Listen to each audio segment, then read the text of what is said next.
এক উচ্চ পদস্থ লোক, বিশাল অবস্থা। কেমনে কেমনে উচ্চ পদস্থ হয়ে গেছে আরে, যাই হোক হয়েছে যেহেতু মানুষের সেবা করব। এ লোক গেছে ঘুরিবেল্লায়, ঘুরিবেল্লায় যায় বেড়ার গন্তব্যস্থানে পৌঁছাতে হারেন না।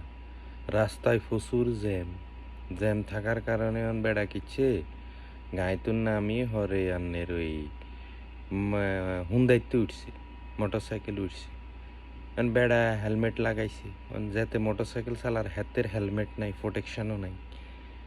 এখন আইন ভঙ্গ হয়েছে কিনা জানি না। এখন হেতাগুল্লা তো আবার আইন বিভিন্ন ধরনের রই থাকে, যাতে গায়ে চালার হুন্ডা চালার হাতের মাথাতে হেলমেট নাই।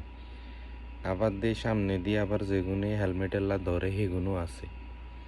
মানে আবার বুঝিয়েন না এনেকে আইন লঙ্ঘন হয়েছে। মানে আইন তো আবার এগুলো নিজেরা তৈরি করে সুবিধা মতো। মানে এটাই বলি যে সবাই মিলকে হামকো পাগল বানা রায়, টুট টুট কা বাচ্চে, এই না বাত।